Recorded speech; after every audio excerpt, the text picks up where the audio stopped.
Hi, my name is Alan from Outweigh Property. Welcome back to my YouTube channel.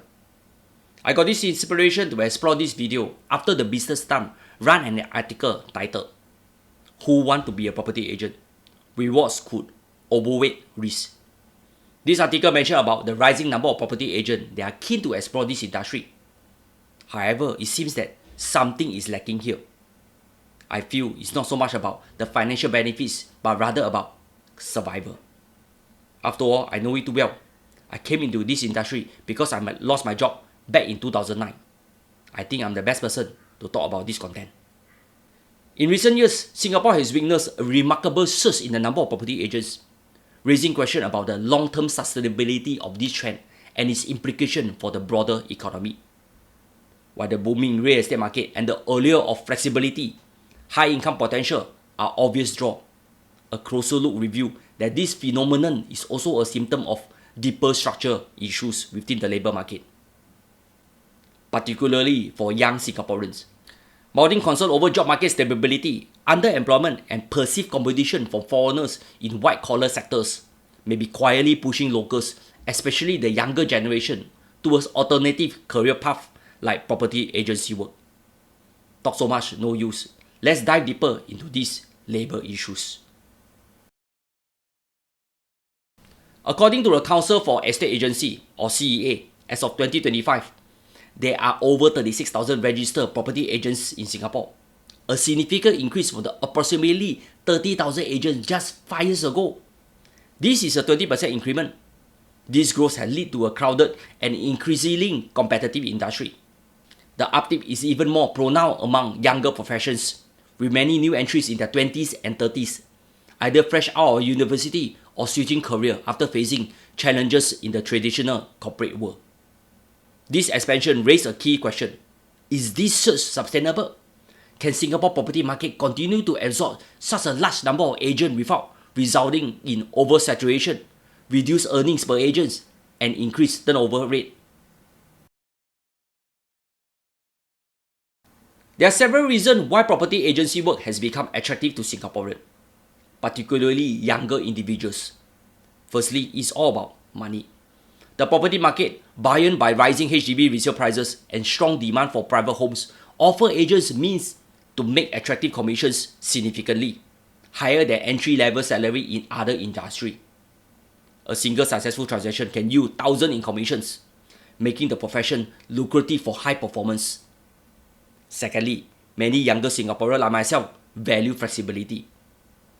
Real estate offers a freelance-like model with fewer hierarchy constraints than traditional corporate career. Property agents set their own schedules, manage their own client, and manage their own cash flow, and cultivate personal brands through social medias and digital marketing. We are the one-man entrepreneur. That is why I enjoy working in this line without a superior to look over my shoulder. Thirdly, the property industry has a lower barrier to entry. What you only need is to pass the real estate salesperson or RES exam to practice legally. The relative ease of entry, no formal degree or prior experience required. This makes it accessible for a wide range of job seekers, including young job seekers to mid-career to retirees hoping to make some passive income. In contrast, sectors like finance or technology often require years of education and internships. Lastly, the rise of social media means that younger agents can market themselves more readily with platforms like Instagram, TikTok, and YouTube. These have allowed agents to market listing and themselves directly to an audience, transforming property into lifestyle content. This digital-savvy approach has attracted many millennials and Gen Z Singaporeans.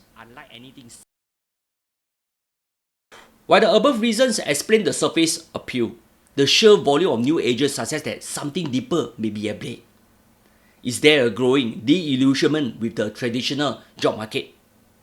Over the past decade, Singapore workforce has faced rising concern over job insecurity, especially among mid-career professionals retrenched due to economic restructuring or technological disruption.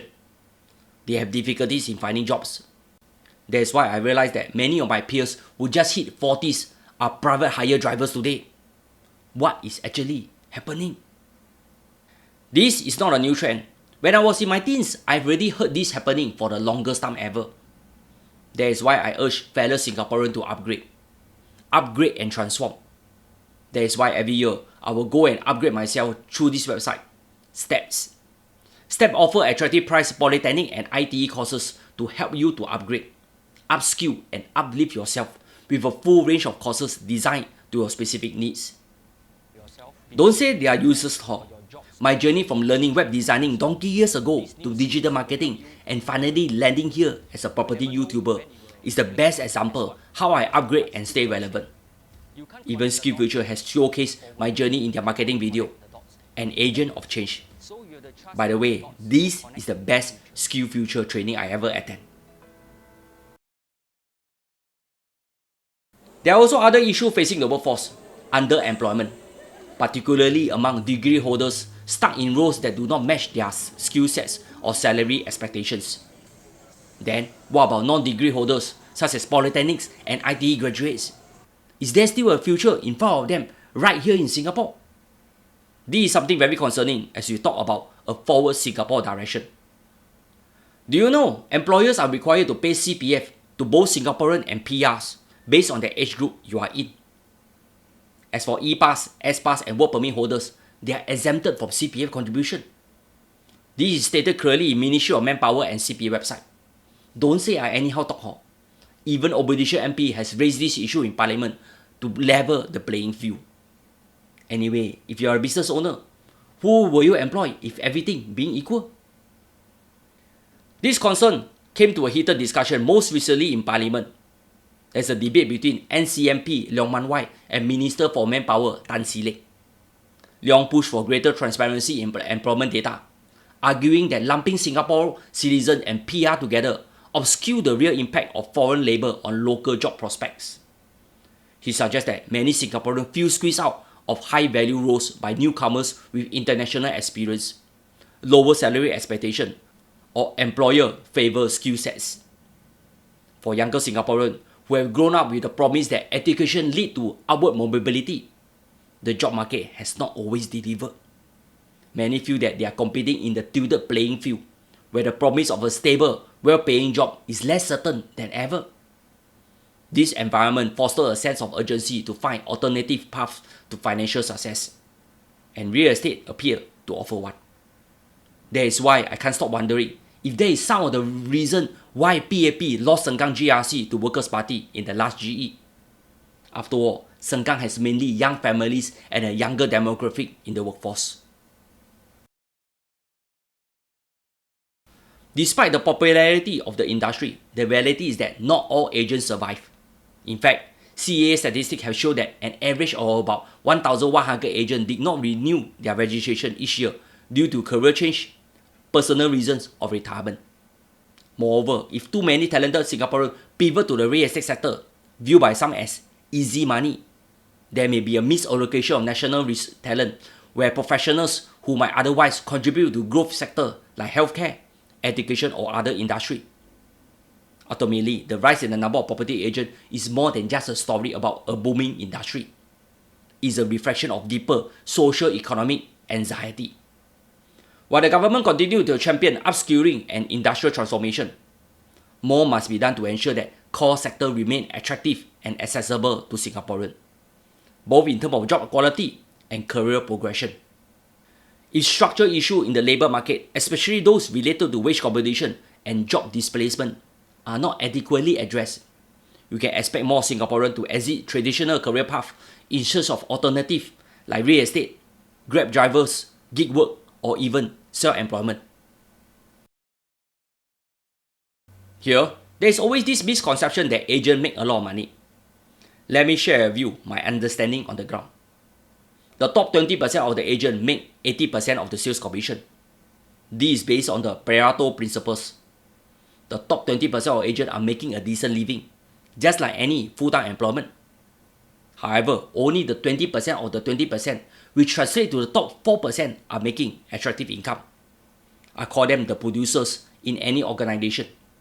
They can be your senior manager to head of department. For the cream of the crop are those in the top 20% of that 20% of the 20%. This translates to the top 0.8% of the top 1%. These are the CEO level. the number one man in the company. Trust me, do not underestimate this group. Ask them to run any company. I'm very sure they can turn the company around. Anyway, the growing number of property agents in Singapore reflect a growing concern on the sustainability and inclusiveness of Singapore labour market. If young Singaporeans increasingly view the corporate world as uncertain and unwelcoming, they will continue to forge their own path. This isn't inherently bad, but I demand that policymakers take a hard look at the evolving landscape, addressing the root cause behind the property agent boom, particularly the fear around job security and foreign labour competition, may be just as important as managing the property market itself. Because in Singapore, where housing is not only important, the labour landscape that support it must be equally strong and inclusive. That's all. Thank you for watching. I hope I have given you a breath of fresh air with my content.